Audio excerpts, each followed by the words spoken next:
Bonsoir à tous. Je suis très heureuse d'animer ce débat au dîner de gala de soutien du Secours islamique France qui célèbre cette année ses 25 ans d'engagement humanitaire.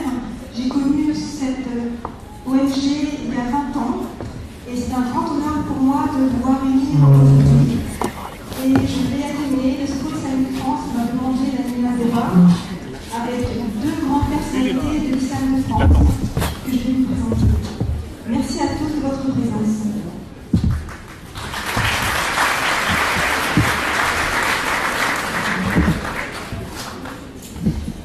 Alors, le thème de ce débat, qui va nous occuper jusqu'à 21h45 environ, 21h50 dernier délai, est autour du thème de la solidarité, de l'engagement, de la générosité. Et avec vous, pour en débattre, j'ai le grand plaisir d'accueillir à ma droite M. Mohamed Bajrafil, qui est imam à la mosquée du Puy-sur-Seine. Vous êtes docteur en linguistique, vous êtes enseignant d'arabe et de lettres, vous êtes aussi théologien, vous êtes secrétaire du tout nouveau Conseil théologique musulman de France qui a été créé à peu près il y a un an. Et à ma droite, juste à côté, j'ai le grand plaisir d'accueillir M. Ousmane Timera. Ousmane Timera, vous êtes chef de projet en politique de la ville.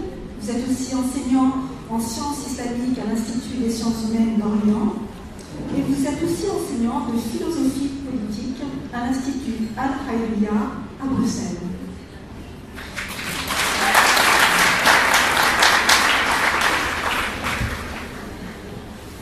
Alors, vous savez tous que le mois du Ramadan est un mois d'une extrême grande période de générosité. Vous savez tous que c'est un mois où l'on donne sans regarder à la dépense, où l'on donne au partage, les repas. Pour nombre d'ONG, dont le Secours islamique, le mois du Ramadan représente presque 25% de la collecte annuelle des dons. C'est dire que ce mois est un mois d'extrême grande générosité. Alors, Monsieur Mohamed Bajrafil, j'aimerais vous poser une première question. Que cette générosité, cet acte bienfaisant de partage, dénote-t-il comme lien entre la sacralité et la générosité? Bismillahirrahmanirrahim. Bismillahirrahmanirrahim. Alhamdulillah wa salatu wa salamu ala sayyidina Rasulillah wa ala alihi wa sahbihi wa man wa tabi'a hudah. Assalamu alaikum wa rahmatullahi ta'ala wa barakatuh. Tubtum wa tabu mashaakum wa tabawwatu min al-jannati manzila. Votre question renvoie à une notion que l'imam al-Ghazali a abordée dans son livre Ihya Ulumuddin, la revivification des sciences religieuses, dans laquelle il a distingué les œuvres pieuses que l'homme fait en trois catégories. Il y a la catégorie de ce qu'il a appelé al-a'mal al-ta'abudiyya, des pratiques qui sont des pratiques de pure adoration.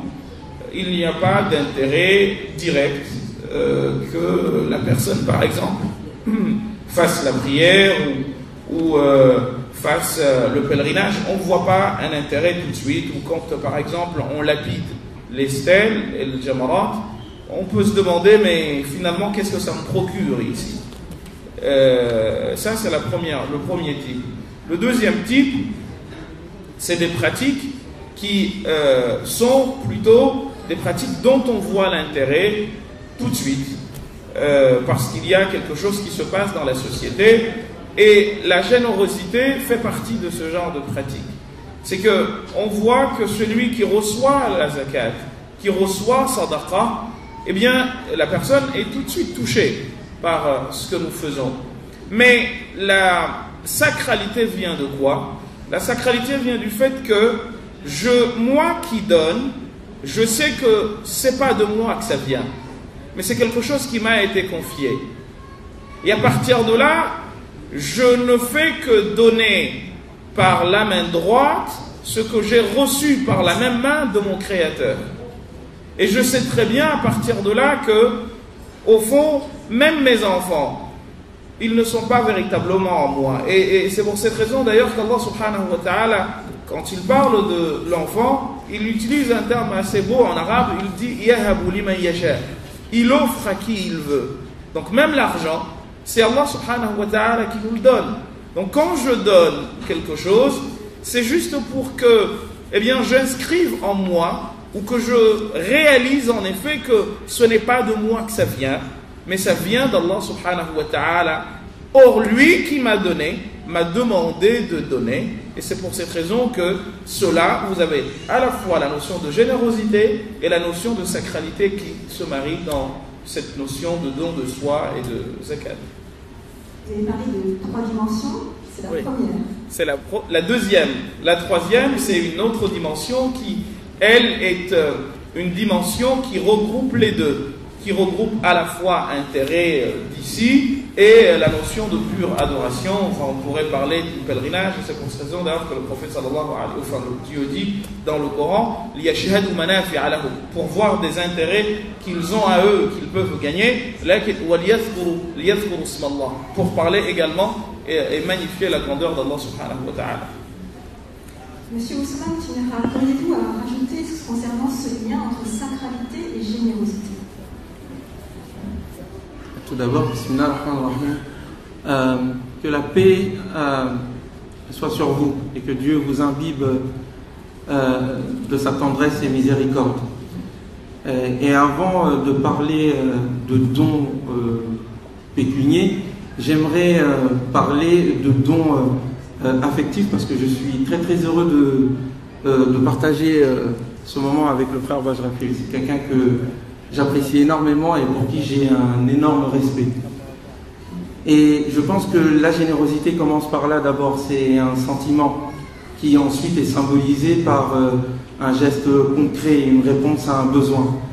Mais avant tout, il s'agit d'abord de répondre à un besoin d'amour, d'affection et de tisser des liens. Et au fond, il n'y a pas de radin dans l'univers.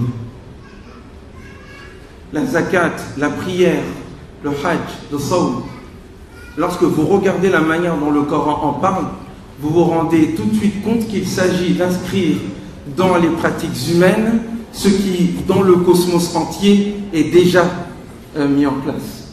La salat, nous est-il dit, est la prière des oiseaux, la prière de l'ensemble des créatures qui peuplent ce monde. Le tasbih, le chant de transcendance, c'est une chose qui fait que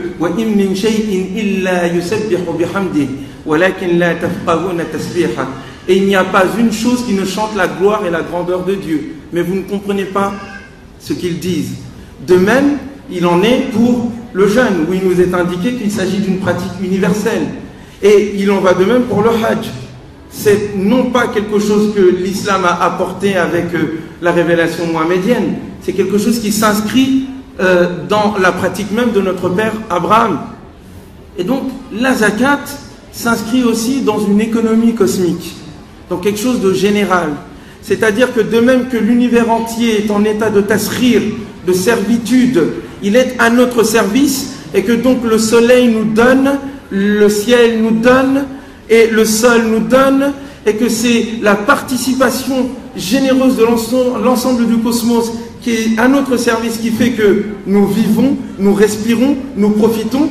De même, il te faut toi continuer, être le vecteur de cette continuité, de cette générosité cosmique, qui fait que si jamais il y a un radin, potentiellement c'est l'univers entier qui s'arrête. Le soleil ne garde pas sa chaleur, il l'offre. C'est pour ça qu'il continue à nous en donner. Et c'est cette philosophie qui sous-tend la notion de zakat et de sadaqat. Allah subhanahu wa ta'ala indique clairement que celui qui donne, il ne diminue en rien, il reçoit. Yamhaqullahu riba. Dieu anéantit ce qui en apparence augmente les biens, l'usure. Ou yurbis sadaqat. Et il augmente par contre ce qui en apparence diminue, la sadaqa. Et donc, ce geste-là, accompagné du souvenir divin et de cette idée que nous participons au fond à un concert universel symphonique de dons, fait que ce que je donne, quel que soit le montant, il y a de la baraka. Et que c'est pour ça que le Coran demande de ne pas accompagner nos dons bil manni wal adha, par une forme de vantardise, d'ostentation qui dit vous voyez nous vous donnons beaucoup et vous continuez encore à mendier. C'est ce qui se passe par exemple dans les quartiers populaires où je travaille. Non, ce qui anéantit la solidarité, c'est lorsqu'il n'y a plus de sentiment d'amour qui accompagne le geste. C'est pour ça que je t'aide. Merci. La solidarité, la générosité et l'entraide sont des valeurs qui sont communes tout de même à toutes les religions et même à toute philosophie humaine, et ce qu'on a parlé de philosophie. Mais vous signez, qu'est-ce qui distingue, qu'est-ce qui fait la particularité de la religion islamique quand on parle du droit du pauvre, par exemple? Pouvez-vous développer cette notion-là? C'est une notion qui a, comme l'a dit Othman, son origine dans le fait que même la vie est à concevoir comme un don. C'est un don de Dieu qu'il a fait faire à l'individu par l'intermédiaire de l'embarcation à bord de laquelle il t'a donné la vie, qui s'appelle papa et qui s'appelle maman.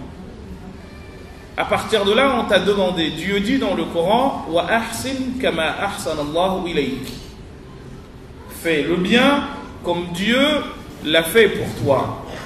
Donc quand on parle de cette notion-là, on ne doit surtout pas perdre de vue l'idée que nous, en islam en tout cas, nous nous rappelons le don originel ou original.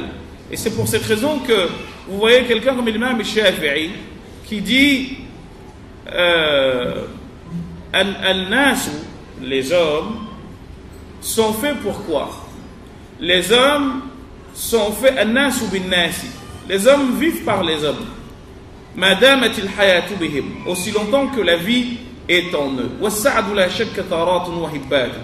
Et au fond, que nous nous aidions, c'est une manière de nous rappeler ce que nous avons reçu. Ce que je disais tout à l'heure, et ce que Othman disait à juste titre à l'instant, que personne ne peut se suffire à lui-même. Celui qui est grand aujourd'hui doit se rappeler deux périodes. La période dans laquelle il était petit et était dans le besoin de celui qui était grand, et celle dans laquelle il risque de redevenir petit quand il sera vieux, parce que Dieu nous a dit dans le Coran, وَمَنْ نُعَمِّرْهُ نُنَكِّسُ فِي الْخَلْقِ. Celui à qui nous donnons une longue vie, eh bien il redevient bébé comme il l'a été, et il se trouve dans le besoin exactement comme autrefois il l'a été. Et c'est au fond ce que dit Dieu au début de Surat Al-Hajj, quand il dit وَمِنْكُمْ مَنْ يُرَدُّ إِلَىٰ أَرْضِ الْعُمُرِ لِكَيْ لَا يَعْلَمَ مِنْ بَعْدِ عِلْمٍ شَيْئًا. Certains parmi vous redeviennent gaga au point de ne plus rien savoir, au point même de ne pas savoir que le soleil s'est levé ou il s'est couché. Et ces gens-là ont besoin de qui? Ont besoin de ceux qui, comme eux, vont devenir. Parce qu'au fond, c'est de cette manière que les choses se passent. Et le prophète sallallahu alayhi wa sallam nous a dit une chose très vraie. Tout ce qu'il a dit est vrai. Mais ça, c'est une leçon de vie qui, même s'il ne l'avait pas dite, eh bien, devrait être retenue par chacun de nous. Il dit al-birru, le bien que tu fais, il ne pourrit jamais. Wal-dhambu, et le péché, le mal que tu fais, la yunsa, il n'est pas oublié. Wad-dayanu, et celui qui distribue et récompense les gens en fonction de ce qu'ils font, la yamout, jamais il ne meurt. Il y a une justice au-dessus. Et c'est pour cette raison qu'il faut éviter que les gens disent de nous que nous sommes quelqu'un d'injuste. Et c'est le doua d'Ibrahim. Il dit, Rabbi, Seigneur, fais en sorte que je ne sois pas quelqu'un comme qui personne ne souhaite devenir. Que je sois plutôt quelqu'un que l'on envie, mais pas quelqu'un que tout le monde fuit. Et pour cette raison, le prophète conclut et dit, I'amal ma shi'ta. Fais ce que bon te semble, kama tadin tudan. Comme tu plantes, tu récolteras. Comme tu sèmes, tu récolteras. Donc il y a cette notion qui est bien ancrée en nous, qui nous apprend en effet, encore une fois, que tout ce que nous avons, c'est lui. Il est celui qui a donné aux riches, comme il est celui qui n'a pas donné aux pauvres. Il y a un proverbe comorien que j'aime beaucoup citer dans mes cours, qui dit que Dieu a trois personnes.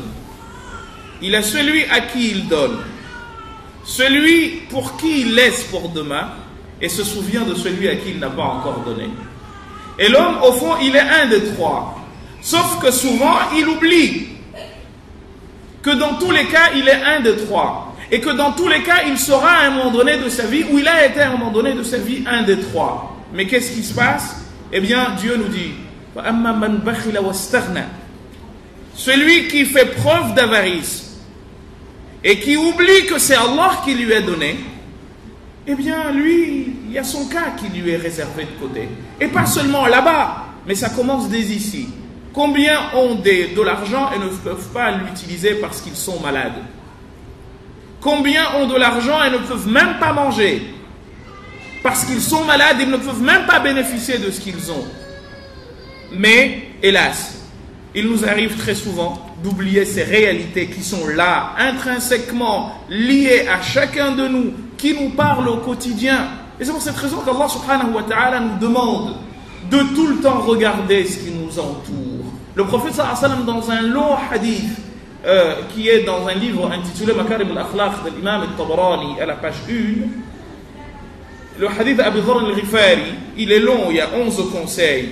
Et dans un des conseils, il dit « Ya Rasulallah, zidni, ou awsani, conseille-moi ». Et le prophète lui dit « Unzur ila man huwa dunak ». Regarde celui qui est en dessous de toi. « Wala tanzur ila man huwa fawqak ». Mais ne regarde pas celui qui est au-dessus de toi. « فَإِنَّ ذَلِكَ أَجْدَرُ أَلَّا تَزْدَرِيَ نِعْمَةَ اللَّهِ عِنْدَكَ » Parce que cela t'aidera à ne pas sous-estimer les bienfaits dont Dieu t'a couvert. Celui qui est, lui, en bonne santé aujourd'hui, il doit, comme disait Othman, savoir partager cette santé avec les autres. Celui qui a de l'amour doit pouvoir le partager sans être un don juan, bien entendu, mais il doit pouvoir le partager avec l'autre. Savoir faire comprendre à l'autre qu'on l'aime. Et c'est pour ça que le prophète nous a dit de dire à celui qu'on aime, qu'on l'aime également. Alors j'en profite pour répondre à Othman et lui dire que moi aussi je l'aime, mais je vous aime également tous pour Allah subhanahu wa ta'ala et au nom de l'humanité. Merci M. d'avoir rappelé les fondements qui sous-tendent ces valeurs de générosité et de solidarité. J'aimerais vous poser la question sur la question du droit du pauvre, mais à vous, M. Chimera, justement quand vous êtes chef de projet en politique de la ville et à la fois enseignant en sciences islamiques, quelle est l'actualité, comment comprendre le droit du pauvre dans nos sociétés sécularisées, alors c'est une notion proprement islamique, alors que les musulmans sont en situation minoritaire. Comment comprendre cette notion-là aujourd'hui? Est-ce que finalement, c'est pas, au fond, finalement, ce qu'on appelle la justice sociale? Mais justement, l'islam a commencé là où l'état de droit est terminé, sur lesquels aujourd'hui on est en train de revenir sur un certain nombre d'acquis. L'islam a commencé non pas avec l'idée de charité, mais avec l'idée qu'il y a un droit pour les pauvres. وفي أموالهم حق معلوم للسائل والمحروم. Du point de vue coranique, la zakat par exemple, 2,5% des biens, ou plus, ou moins, ça dépend de quel type de bien, ça n'est pas une sadaqa dans le sens d'une charité. Le riche, il voit un pauvre et il a envie de lui donner. Non, non, non. Il y a un droit qui fait que le pauvre n'a même pas à dire merci. Et ça, c'est le principe premier, c'est ce par quoi le Coran a commencé. Et vous voyez qu'au fur et à mesure, on a évolué vers plutôt quelque chose qui est de l'ordre de la charité, et non pas de l'ordre de l'obligation qui s'organise collectivement. Alors que dans le monde occidental, on a commencé avec la notion chrétienne de charité. Puis on en est venu, avec les événements qui ont eu lieu, la Première Guerre mondiale et la Seconde Guerre mondiale, on en est venu à l'idée qu'il faut que ça devienne un droit. Et ce n'est pas un hasard. Lorsque vous lisez la déclaration de Philadelphie, qui instaure l'idée qu'il ne peut y avoir de paix durable dans le monde sans solidarité, et qui parle d'une expérience amère. Et c'est ce sur quoi s'est basé l'état de droit aujourd'hui.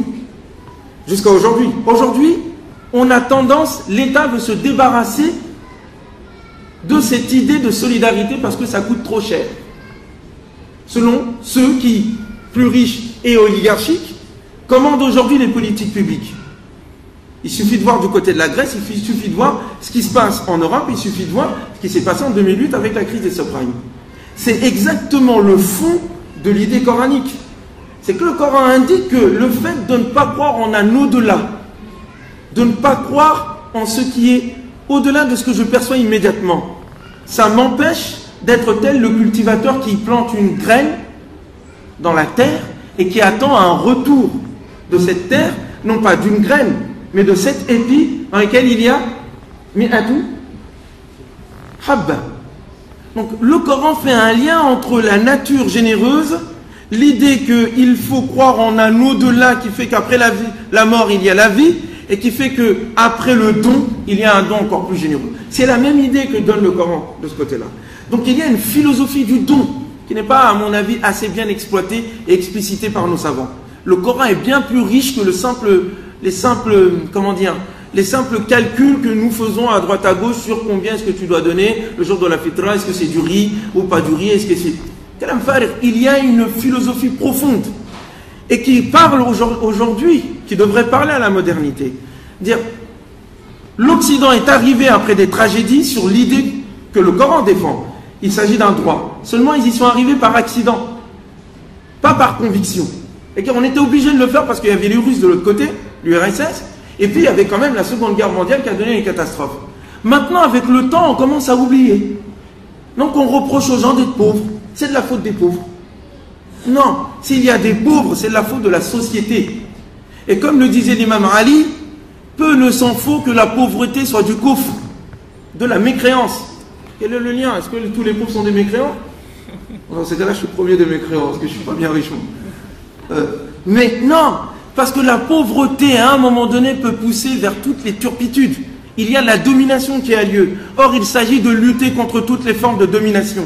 Et il ne peut y avoir de lutte contre toutes les formes de domination sans solidité des individus, donc il faut les nourrir intellectuellement, spirituellement et physiquement, et sans solidarité, c'est la même racine, de la société. Et donc il faut de la zakat. Et ça n'est pas un hasard, et je conclue pour l'instant là-dessus, parce qu'il y a notre chef ici qui a sans doute beaucoup de choses à ajouter, c'est que ça n'est pas un hasard si le Coran, quand il parle de riba, il en parle que 4 fois dans le Coran. Et à 3 reprises, il en parle à chaque fois à côté de zakat. Pourquoi? Parce que l'interdiction de la riba n'a de cohérence et de sens qu'avec l'obligation de la zakat. Pour empêcher les autres d'être soumis à ceux qui ont, il faut rendre obligatoire le don, qui fait qu'au bout de 40 ans, ils ne peuvent pas vivre sur leur capital. Ils sont obligés de le réinvestir et de ne pas chercher à gagner de l'argent en profitant de la misère des gens. Et donc, moi je fais cet appel-là, je ne comprends pas pourquoi nous insistons tant sur la riba et nous n'insistons pas sur la zakat. Donc il faut que nous mettions obligatoirement, c'est un devoir collectif, des caisses de solidarité zakat qui répondent concrètement aux problèmes de la pauvreté de la société française. Nos valeurs le disent, l'expérience le montre, et nous sommes assez nombreux pour changer la face de ce pays. Le jour où toutes les zakat et le fitr des 5 millions de musulmans en France peuvent être dirigés entre les mains d'une assemblée élue, et qu'à un moment donné nous disions cette année, nous offrons notre zakat aux pauvres de la France. Qu'est-ce que vous croyez qu'il y aura comme résultat? Vous savez quoi faire alors? Merci beaucoup pour ces éléments, parce que ça me fait penser à l'interview que j'avais fait d'Abderrahmane Lanou. Je ne pense pas qu'il soit famille que Rachid Lanou, président du Secours islamique France. J'avais fait pour Safirine.com, qui est un économiste et expert auprès de la Banque islamique du développement.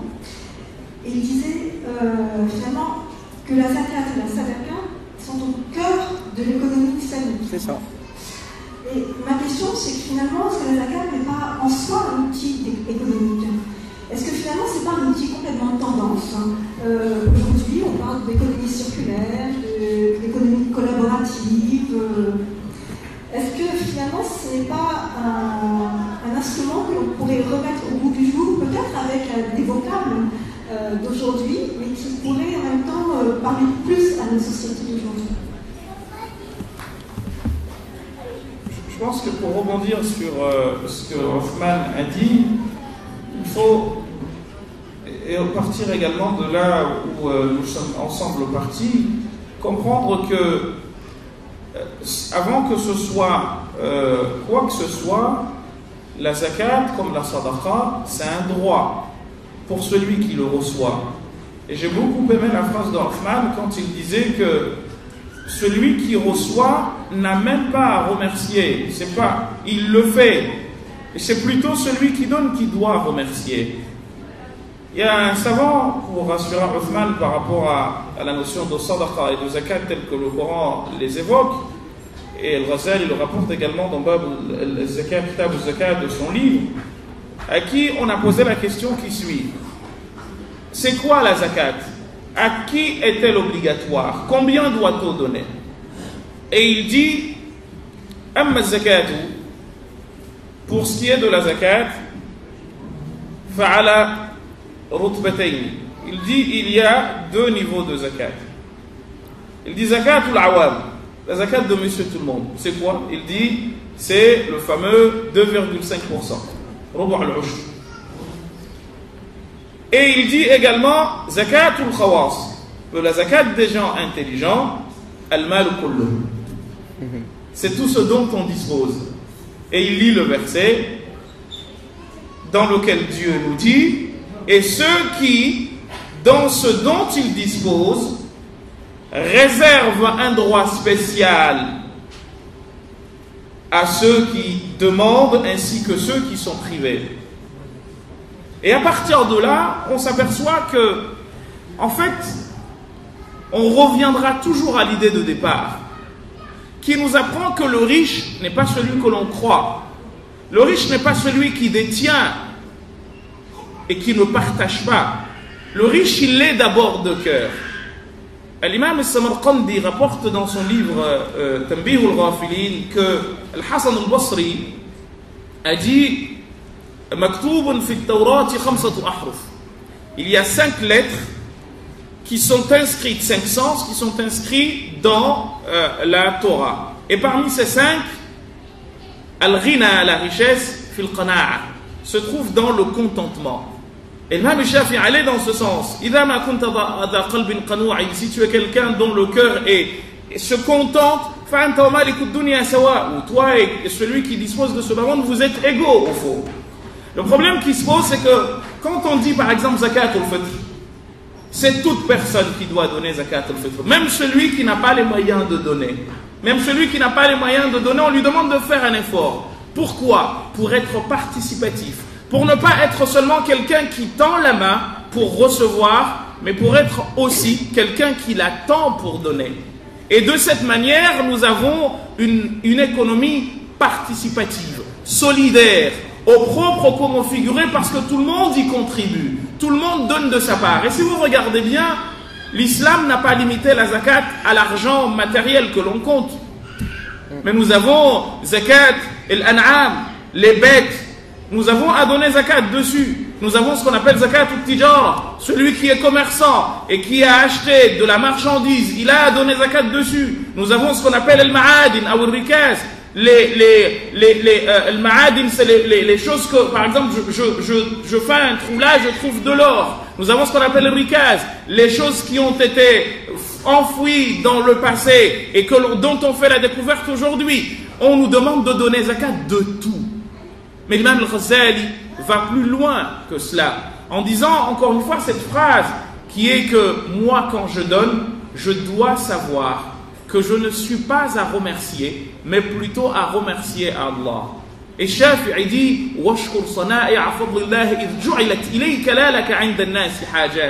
tu dois savoir remercier Allah qui a voulu que ce soit toi qui tends la main pour donner et non celui qui tend la main pour recevoir. Et je m'arrêterai sur une anecdote d'un de nos chouyours qui était commerçant.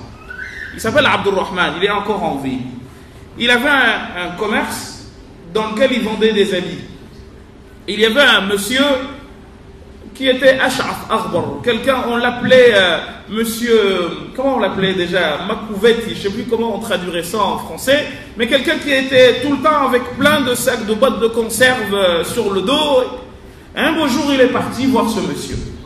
Il lui a dit, Ishtari li izaram, achète-moi un pagne. Et le monsieur Abdurrahman, il l'a considéré comme un fou. Il lui a donné l'équivalent de 100 francs. 100 rials, ça doit faire un peu moins d'un centime.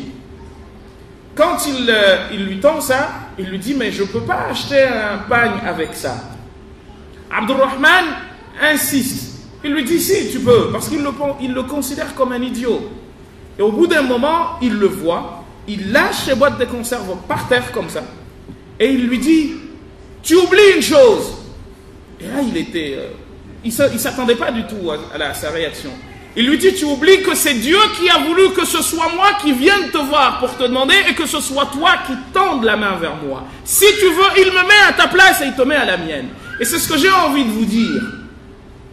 Nous mangeons aujourd'hui. Nous avons nos frigos qui sont remplis. Mais wallahi al-azim, si Dieu veut que nous soyons dans la situation syrienne, c'est une fraction de seconde. Lamhatin bil basar. Parce qu'on croit que c'est normal. Adi. Nous oublions d'où nous venons. Ou nous oublions ce qui peut nous arriver. C'est très très facile. Le Prophète sallam nous a mis en garde contre ces situations. Al-fitnatu na'ima, la'ana Allahu man ayqazaha. C'est toujours debout en fait. On n'a jamais une paix éternelle, on n'a jamais une sécurité éternelle, on n'a jamais une fortune éternelle. À un moment donné, comme le disait l'Abid, ala kullu shay'in ma khara Allah batilu, wa kullu na'imin la mahalata za'ilu. Ça finit toujours par disparaître. Donc en effet, quand on parle de zakat et de sadaqa en islam, eh bien c'est quelque chose qui constitue le cœur même de la société. Parce que rien ne peut marcher sans ça. Je donne parce que je vais recevoir, ou je peux à un moment donné recevoir, ou plutôt parce qu'hier j'ai reçu. Mais ne pas me dire, non, moi c'est moi, comme l'a fait Qaroun. Non, c'est pas comme ça. Et c'est pour cette raison, comme le disait Hoffman, que nous voyons aujourd'hui, les Anglais hier, ils sont partis. Brexit. Les Shadama'a, pourquoi? Ceux qui ont voté pour la sortie estiment, entre autres choses, qu'il y a beaucoup d'étrangers qui bouffent de leur fortune.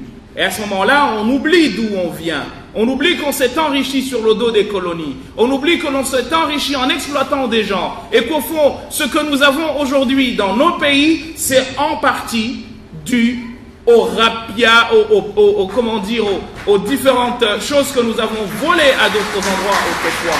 On oublie cela, on se dit, masha'Allah, je suis bien. Non, le musulman, son esprit doit s'inscrire ailleurs. Je donne ce que j'ai reçu. A'ti kama u'ti. U'ti kama u'ti. Je donne comme j'ai reçu hier ou comme demain je peux recevoir. Voilà pourquoi, en islam, ces notions de guerre, de classe ne peuvent pas exister. Parce que justement, je n'ai pas à me considérer comme déjà mis de côté. Non, je suis dans le circuit, je donne parce que demain je peux recevoir.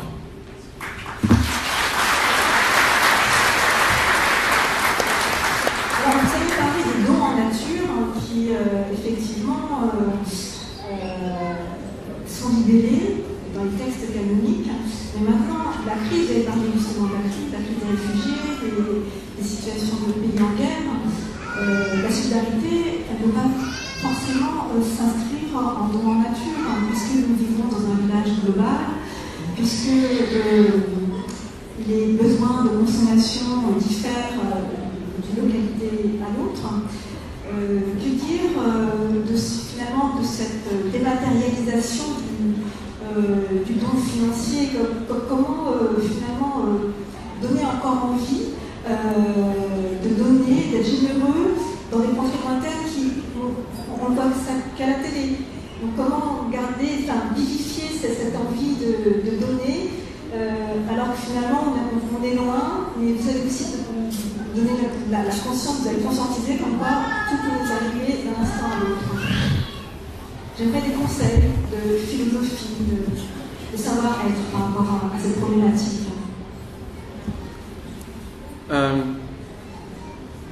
De la générosité, il y en a. Il y en a beaucoup. Dans la communauté musulmane aussi. Mais il y a deux niveaux. Il s'agit de mettre en place de véritables politiques. J'utilise le mot politique. Véritable politique collective de lutte contre la pauvreté. Et ce que le Coran nous demande, ce que le prophète avait mis en place, à l'aune des orientations du livre, c'est qu'il demandait à ce que la solidarité commence là où on se trouve. prioritairement, mais pas exclusivement. Mais que pour lutter efficacement contre la pauvreté, il ne s'agit pas d'aller éparpiller de l'argent comme ça, sans qu'il y ait de conséquences concrètes. J'ai de l'argent, je donne 1 euro ici, c'est bien, je donne 2 euros là-bas, c'est bien, chacun fait pareil, mais c'est pas efficace, ça aide personne à vraiment sortir de la pauvreté. Ce que vise la zakat, c'est que la personne sorte de la pauvreté et qu'elle contribue en son tour à la zakat. Et ça, donc, il faut penser un ijtihad. Un ijtihad de chef de projet. J'appelle vers ma paroisse. Mais réellement, on sait tous que c'est obligatoire. Et plus ou moins, les gens essayent de le sortir. Mais ce qui nous manque, c'est une force organisatrice. La zakat individuelle, ça mène à rien. Bon, ça mène à quelque chose, Yawmul Qiyamah, je l'espère. Et donc, il faut donner. Mais il faut qu'à un moment donné, il y ait une force collective qui dirige concrètement vers les priorités, les 8 catégories que le Coran donne dans la Sourate At-Tawbah, qui permettent de lutter contre la pauvreté, de lutter contre la domination, de faire en sorte que les personnes qui sont sous précarité, qui n'ont pas donc la liberté et la citoyenneté, la capacité de s'exprimer parce que endettés, parce que esclaves, ou les personnes qui sont en voyage et qui sont réfugiés, ou bien toutes les catégories d'intérêt général, wa fi sabilillah. Je viens de vous résumer le passage. Si on regarde bien les différentes catégories, lutter contre la pauvreté, contre ceux qui sont endettés, contre ceux qui sont réfugiés, contre ceux qui sont sous domination, ça vise concrètement à autonomiser les gens. Quelqu'un qui est pauvre n'est pas autonome. On n'est pas égaux quand on est pauvre. C'est du pipeau, ça. Ce qui est réel, c'est qu'il faut que nous donnions les moyens de lutter contre cette pauvreté. Et donc, moi, ce qui m'intéresse, et je fais un appel au secours islamique. Moi, j'ai les bras pas encore assez forts pour monter quelque chose de vraiment efficace. Mais le secours islamique et d'autres instances, ou des grands chouyours personnalités comme Cheikh Badrafil et d'autres personnes. Pourquoi? Qu'est-ce qui nous empêche de mettre en place une caisse locale, puis régionale, puis nationale, de zakat, dont l'objectif concret est d'aider dans la localité, premièrement, à aider ceux qui sont dans le besoin. Ensuite, le reste monte au niveau régional. Et on s'occupe au niveau régional des problématiques concernant l'intérêt général au niveau régional, les infrastructures, aider les familles, donner des allocations et autres.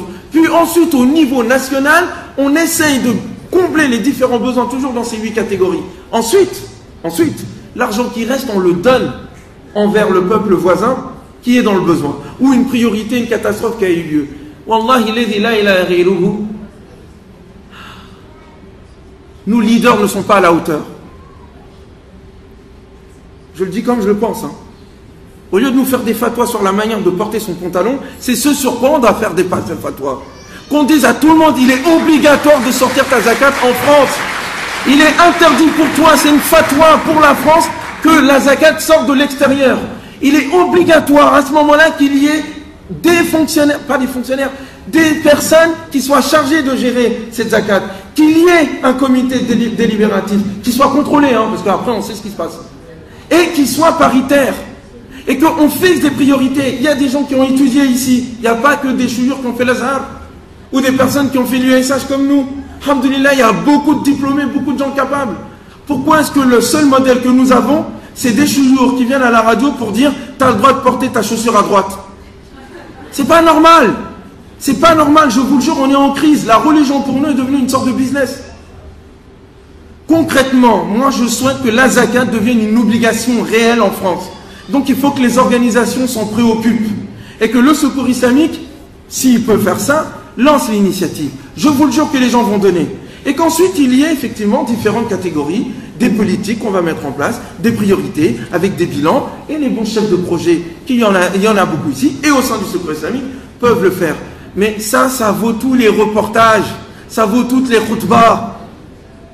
Lutter contre la pauvreté, vous verrez comment le visage de l'islam va changer dans ce pays.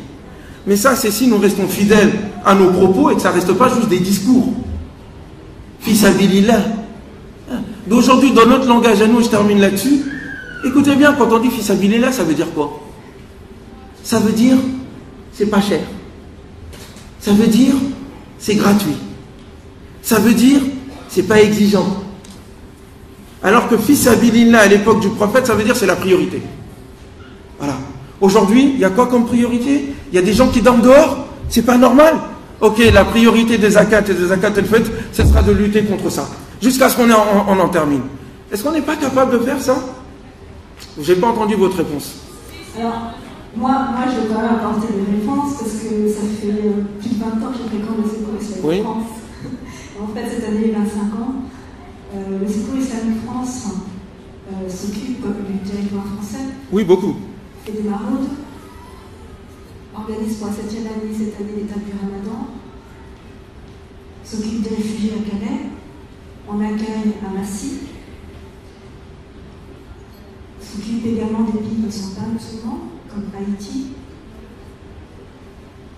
s'occupe de projets de développement, on a parlé de politique. Oui. Donc il ne suffit pas de donner, il faut aussi donner aux personnes les moyens d'être autonomes. Donc à ce niveau, le Secours islamique, finalement, quand je vous entends, je suis très heureuse d'animer ce débat au bout de ces 25 ans, parce que ce que j'entends comme valeur, comme philosophie, moi j'ai trouvé dans cette ONG qui est petite et qui a grandi. Donc à son niveau, je pense qu'elle mène ce dont vous avez parlé, pour des bénéficiaires qui ne sont pas forcément musulmans d'ailleurs, parce qu'au cadre du Ramadan, il y a des familles qui sont monoparentales, ce qu'on appelle des travailleurs pauvres aussi. Donc c'est vraiment la générosité à des personnes, quelle que soit leur origine sociale, culturelle, ethnique, leurs convictions ou leurs croyances religieuses. Et donc tout ça, c'est aussi grâce à vous qui êtes là, grâce aux donateurs qui sont en province et qui ont pu venir. Il nous reste quelques minutes, donc je vais vous donner la parole. Je vais vous laisser conclure comme vous voulez. Mais en tout cas, moi, j'ai beaucoup appris en vous écoutant. Et j'aimerais que, je ne sais pas si on va fêter tous ces 25 ans, les 50 ans dans 25 ans du Secours islamique, je ne pense pas. Mais au moins pour les 5 prochaines années, dans les 10, dans les 15, et ben j'espère que vous serez toujours là, encore plus nombreux. Et maintenant, je laisse la parole à chacun pour donner une phrase de conclusion.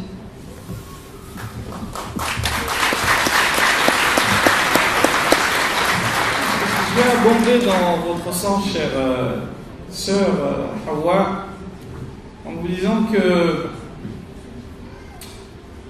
Allah subhanahu wa ta'ala nous a donné un exemple dans l'histoire d'Ibrahim alayhi salam au sujet de ce que l'on pourrait appeler le communautarisme. Parce qu'Ibrahim alayhi salam, il a demandé à Allah subhanahu wa ta'ala d'accorder les bienfaits à lui, ainsi que parmi ses enfants, ceux qui auront cru à son message et qui l'auront suivi. Et Allah subhanahu wa ta'ala, comme le dit Habrul Ummah, Abdullah ibn Abbas, nous dit que, mais non, en fait, les croyants comme les non-croyants sont tous mes serviteurs.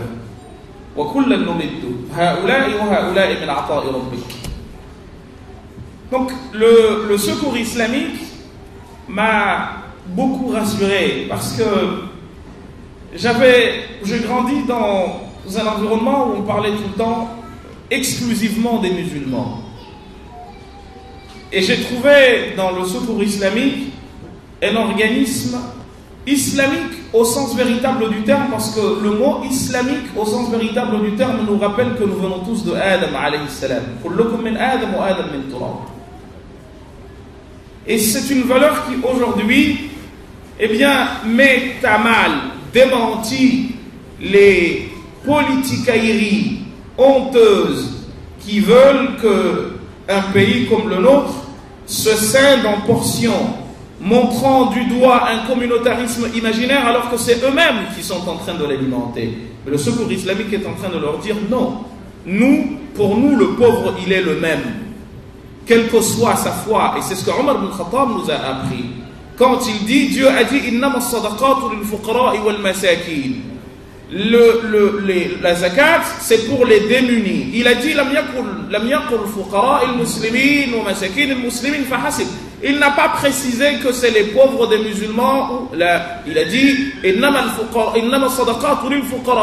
appelle ça en arabe istighraqi. C'est un générique.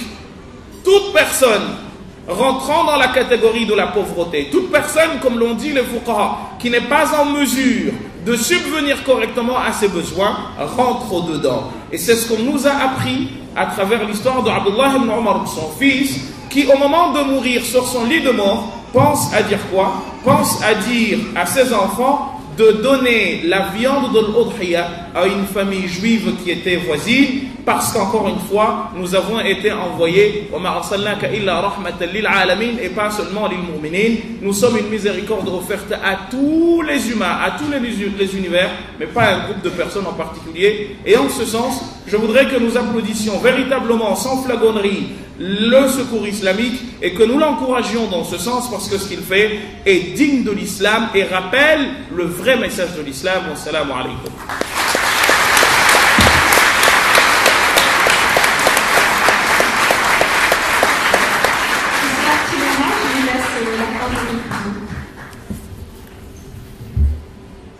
On devrait finir en fait là-dessus.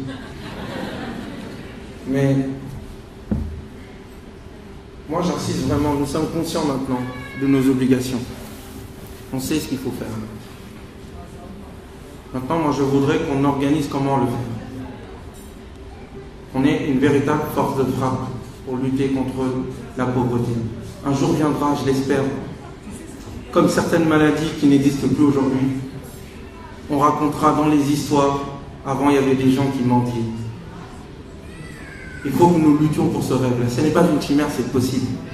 Les orientations de l'islam visent cela et permettent cela. Seulement, il faut aimer. Si on n'aime pas, on ne donne pas. Et cet amour-là, il se vit dans nos familles, dans la sadaqa que je donne à travers le sourire, dans la sadaqa que je donne à travers l'aide envers mon épouse, que je n'aide pas d'ailleurs souvent, elle est ici d'ailleurs, je n'aide pas beaucoup souvent à la maison, je suis désolé, mais il faut donner beaucoup plus. Et donc la question qui se pose à mes yeux aujourd'hui, il y a Bacon, pas le porc, mais Francis Bacon, le philosophe-chercheur qui a quand même mis en place ce qu'on appelle la science expérimentale, disait la chose suivante quand il conseillait le roi Henri VIII. L'argent, la fortune, c'est comme le fumier.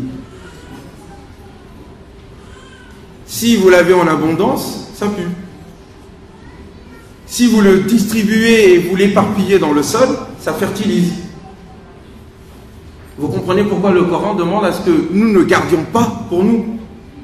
Parce que le cœur humain ne peut pas garder tout ce qu'on lui donne. Il faut que pour qu'il vive, il puisse donner, il puisse participer encore une fois à ce cercle vertueux de générosité. Mais moi, mon intérêt dans ce propos aujourd'hui, c'est quand est-ce que les musulmans vont prendre au sérieux la zakat, comme ils prennent au sérieux la prière avec les mosquées. C'est le troisième pilier de l'islam.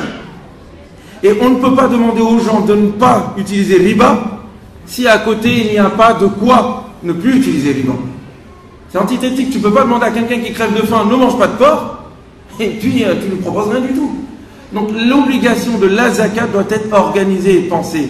Et effectivement, l'exemple du secours islamique est un exemple qu'il faut utiliser. Je pense que le secours islamique peut être un leader dans la conscientisation de 5 millions de musulmans, voire plus, en France, et que ce soit un exemple d'application de la charia. Non pas de couper les mains, mais de sauver les mains. Sauver de la mendicité. Barakallahu fikum.